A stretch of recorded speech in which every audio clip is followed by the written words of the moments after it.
Dear students, I will teach you English language. The topic wise. Wise means watch. Now we talk about kinds of wise. These are two kinds. Number one, active wise. Active means सक्रिय. सक्रिय कार्य करने वाला कर्ता होता है. Active voice इसीलिए इसको कहते हैं कर्तवाच. Second number passive voice. Passive means होता है निष्क्रिय, इसीलिए इसको ये कार्य नहीं करने वाला होता है, निष्क्रिय होता है, इसीलिए इसको कर्मवाच्य कहते हैं.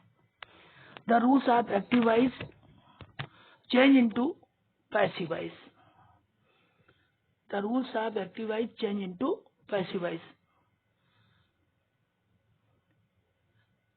We remember many things when we change any active voice sentence into passive voice. We remember many things as number one, what type of sentence is given. जो वाक्य दिया है वो किस प्रकार का है. Second number, what is the object of the sentence. वाक्य का कर्म क्या है. Third point, what is the tense of the sentence. वाक्य जो दिया हुआ है उसमें टेंस कौन सा है. According dear student, according your notebook tense chart you also watch. Now we talk about in sentence. अब हम सेंटेंस में जाते हैं, सेंटेंस की बात करते हैं. When we put the question about sentence, there are three type of sentence. Simple sentence, interrogative sentence, imperative sentence. Active से पैसिव केवल तीन प्रकार के वाक्यों को ही बदलते हैं, लेकिन हमें ये याद रखना है कि वाक्य जैसा होता है वैसा ही बनता है. यदि दिया हुआ वाक्य सिंपल है तो हमेशा सिंपल ही बनेगा. इंट्रोगेटिव है तो इंट्रोगेटिव बनेगा. इम्परेटिव है इम्परेटिव बनेगा. Dear students, second number in object. When we talk about object, these are two type. Number one, direct object. We find out direct object when we put question from what. Direct object और indirect object. And indirect object we find out when we put question whom, किसको. After this we talk about intense. Intense you change according to your tense chart which is written down in your notebook. Dear students, now we talk about simple sentence. In simple sentence there are given many type of sentences which are given below. Number one, common sentence. All type of sentences are called simple, and every one sentence is started from subject, but there are some difference. Number one, common sentence. As example, Ram has played the game. That one is simple.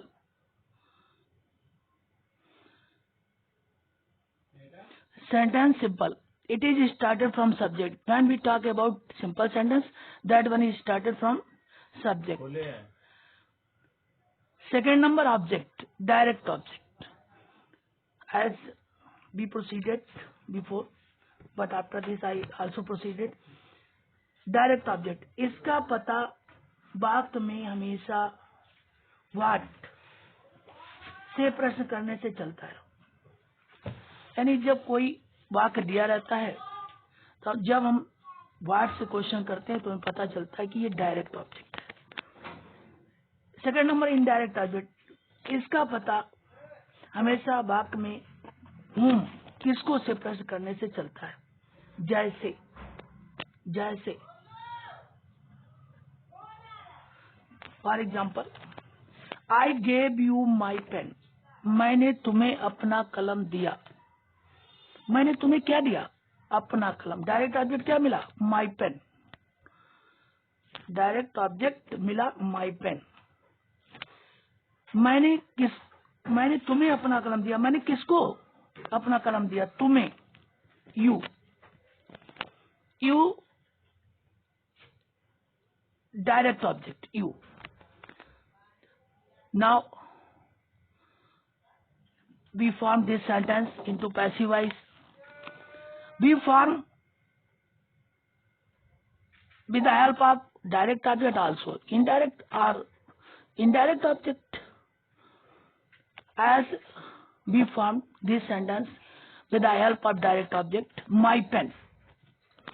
This sentence belongs to simple past, gave, past indefinite.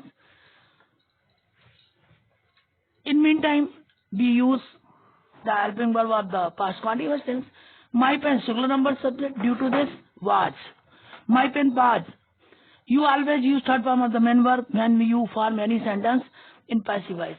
Given to you by me. Dear students, why you put here before you to?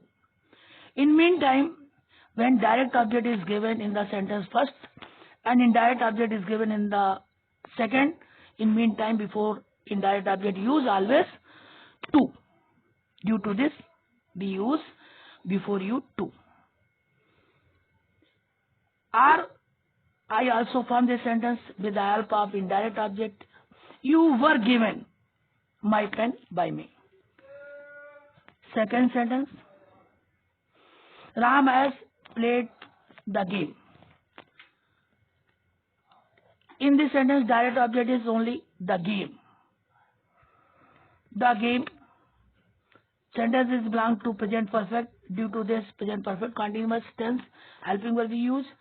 The game has been played by Ram. Dear students, all these sentences are belong to common sentence. After this, next point number 2, complement, पूरक. In this sentence, direct object and indirect object both are a complement to each other.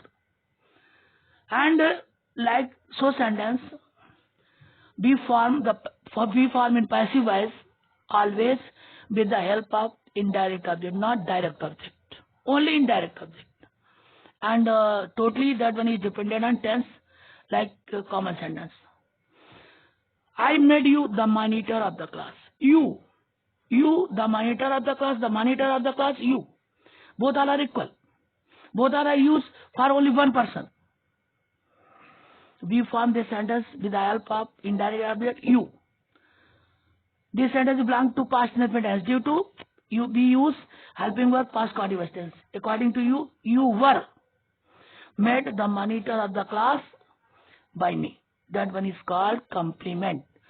Complement में हमेशा direct object और indirect object दोनों एक ही व्यक्ति के लिए प्रयोग किए जाते हैं और ऐसे सेंटेंस को हमेशा हम इनडायरेक्ट ऑब्जेक्ट से फॉर्म करते हैं. Next number 3, modals. Modals auxiliaries can, could, may, might, shall, should, will, would, must, are to, ये मॉडल्स होते हैं. जब कोई sentence, when any sentence is given with the help of models, you form like so condition. After models, be is used. Sentence is given, you should do your work. You should do your work. Direct object is your work. तो your work. Models क्या है? should. So should be. Only use be after models. Your work should be done by you. Dear students, if any sentence model is given, you change always like so condition. Conditional sentence number 4. Like so sentence after helping verb to is given. When to is given, the sentence is same tense like so. You are to do your work. R2, R helping verb, इसके बाद to दिया है। तो your work, अब ये sentence helping verb are जो दिया है वो प्रेजेंट कॉन्टिन्यूअस का है, इसलिए प्रेजेंट कॉन्टिन्यूअस की ही हेल्पिंग वर्ब लगेगा। Your work is to be, केवल हमें बी जोड़ना होता है, to be done by you. Next 5 number phrasal verb. Dear student, इसमें मेन वर्ब के बाद एक फिक्स प्रीपोजिशन पहले से ही दिया रहता है। इस प्रीपोजिशन के प्रयोग से वाक्य का अर्थ बदल जाता है, तब पैसिव वॉइस बनाने पर उस प्रीपोजिशन का प्रयोग करते हैं तथा बाई प्रीपोजिशन का भी प्रयोग करना पड़ता है। लाभ माने हंसना, ये सेंटेंस दिया है as example, he laughed at you. Laugh माने हंसना होता है, लेकिन लाफ्ड एट माने होता है हंसी उड़ाना। Tense is same used. He laughed at you, वो तुम पर, किस पर हंसा, तुम पर। You were laughed at by him, at भी यूज किया गया और बाय का भी प्रयोग किया गया। Next 6 number fix preposition. Dear students, fix preposition, इसमें पैसिव वॉइस बनाने पर बाई प्रीपोजिशन का प्रयोग कभी नहीं करते हैं। इस मुख्य क्रिया का अपना प्रीपोजिशन होता है, उसी का प्रयोग करते हैं, पैसिव वॉइस में केवल करते हैं।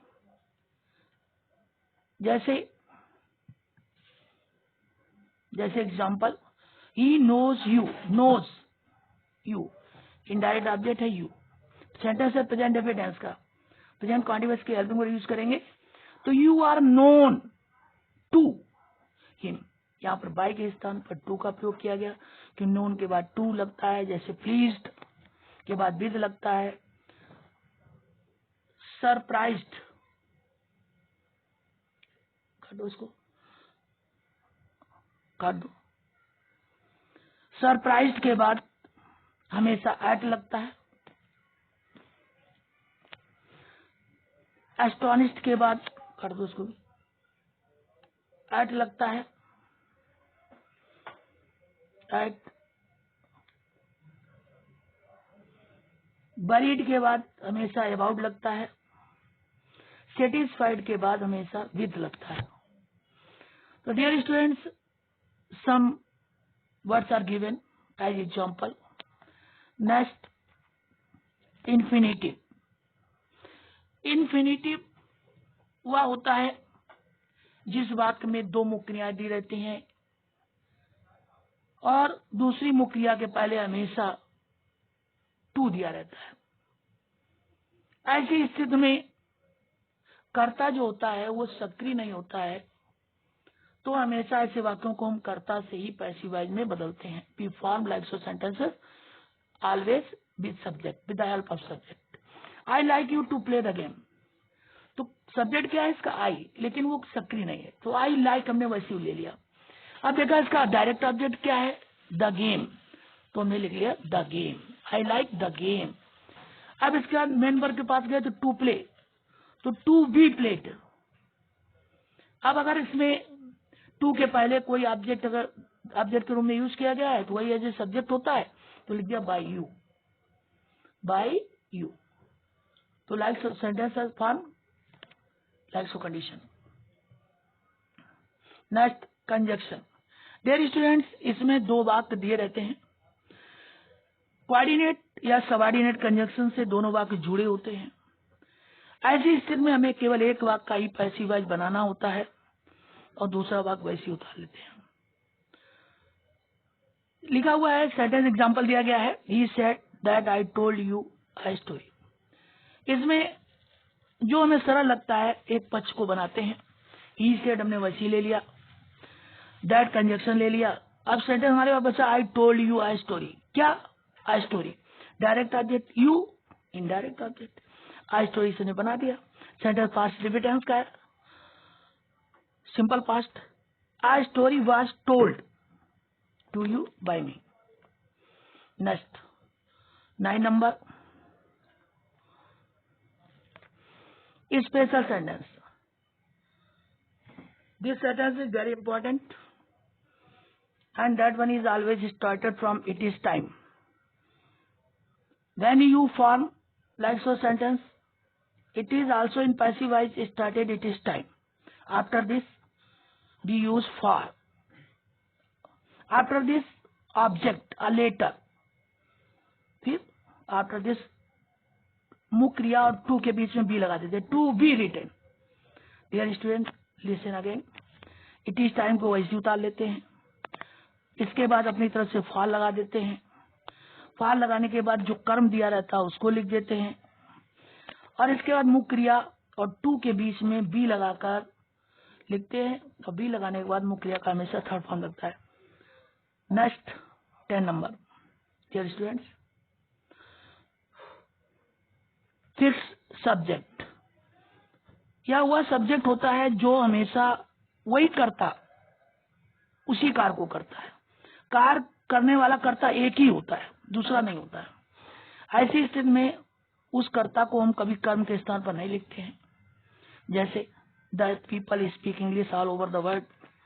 डियर स्टूडेंट्स, अंग्रेजी लोग ही बोलते हैं तो द पीपल फिक्स सब्जेक्ट हो गया. इसलिए इसका ऑब्जेक्ट क्या है? इंग्लिश. सेंटेंस किसको बिलोंग करता है? प्रेजेंट डेफिनेट टेंस को.